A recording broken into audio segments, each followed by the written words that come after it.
Streaming now, this is the Wood TV Live Desk. And good morning, everyone. Phil Pinarski here with the Wood TV Live Desk once again, live from the 2023 West Michigan CEO Summit at the JW Marriott in downtown Grand Rapids. Being joined by Nathan Beene. He is the COO of the Grand Rapids Center for Transformation. Nathan, thank you so much for stopping by the Live Desk today. Thanks for having kind of a little, absolutely, kind of a little rushed interaction, but you know what? We're glad to have you here and glad to able to set this up and get a chance to talk to you. How are you liking the summit so far? It's been fantastic. A lot of good interactions with people that I haven't met. Got a chance to share a little bit about resiliency on the panel. So it's been an eventful morning thus far. A lot of good insights and good learnings. We're going to get into that topic of resiliency in just a moment, Nathan.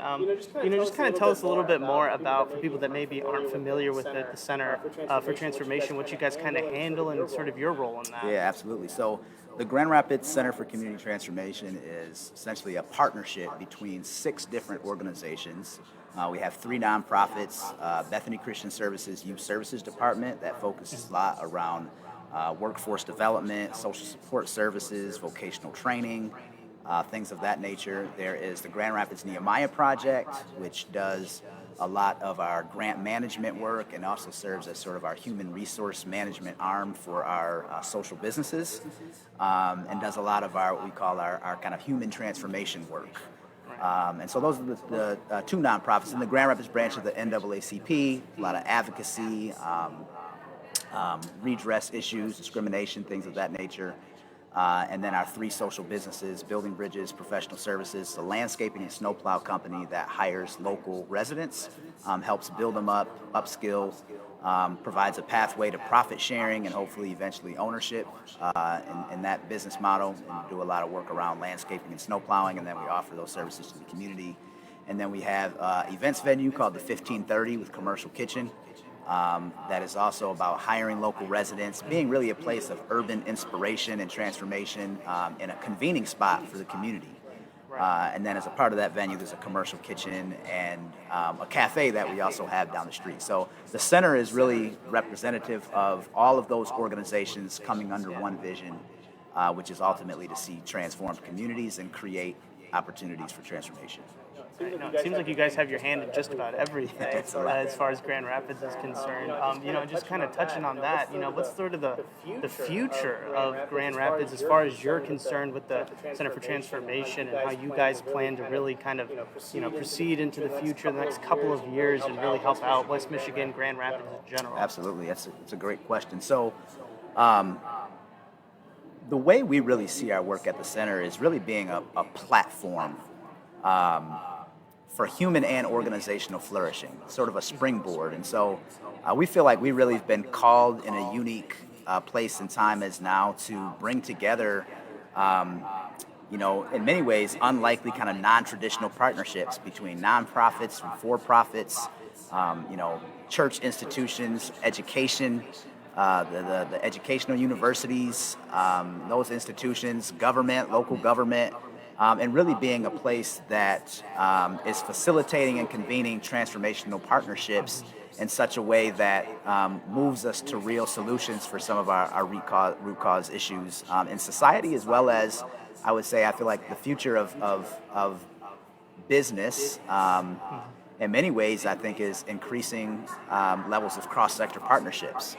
And so for us, we're actually in the process of even expanding and joining more partners, where we're looking to add 50 new strategic partners in the next 3 years, and actually move part of our outfit into a larger space with 40 new partners, all co-located, basically like the Grand Rapids Center for Community Transformation on steroids, if you will. So that's what I think is that we have to have more strategic partnerships in alignment cross-sectorally, more groups aligned under a single vision, reducing redundancies in services, ultimately reducing costs, being more effective, having more shared resources, and really just more alignment.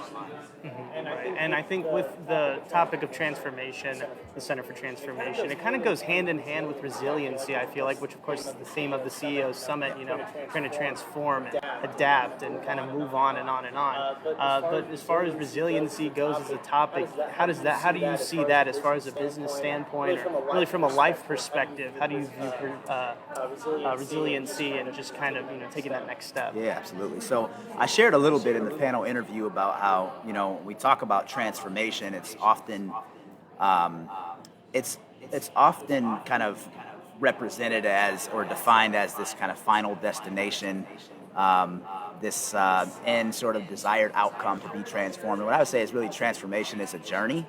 It's a process, and resilience is one key ingredient that allows us really to kind of ride the transformation wave, right? Like to be able to keep getting up, to have that grit, to have that perseverance. And so I think in many ways, resilient is just a key ingredient in the transformation journey to allow us to push through to be transformed. Or I like that. I forgot who says it, but it's your pain is the gateway to transformation. So you have to have resilience to push through that pain to be able to get to the other side of transformation.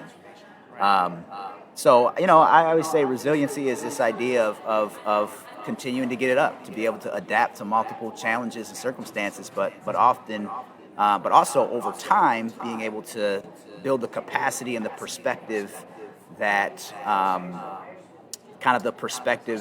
that your pain or your obstacle or your challenge is really an opportunity for growth for yourself as well as for others.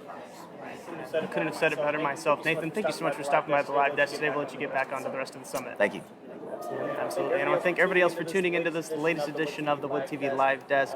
We hope you enjoyed it, and we hope to see you in the next one.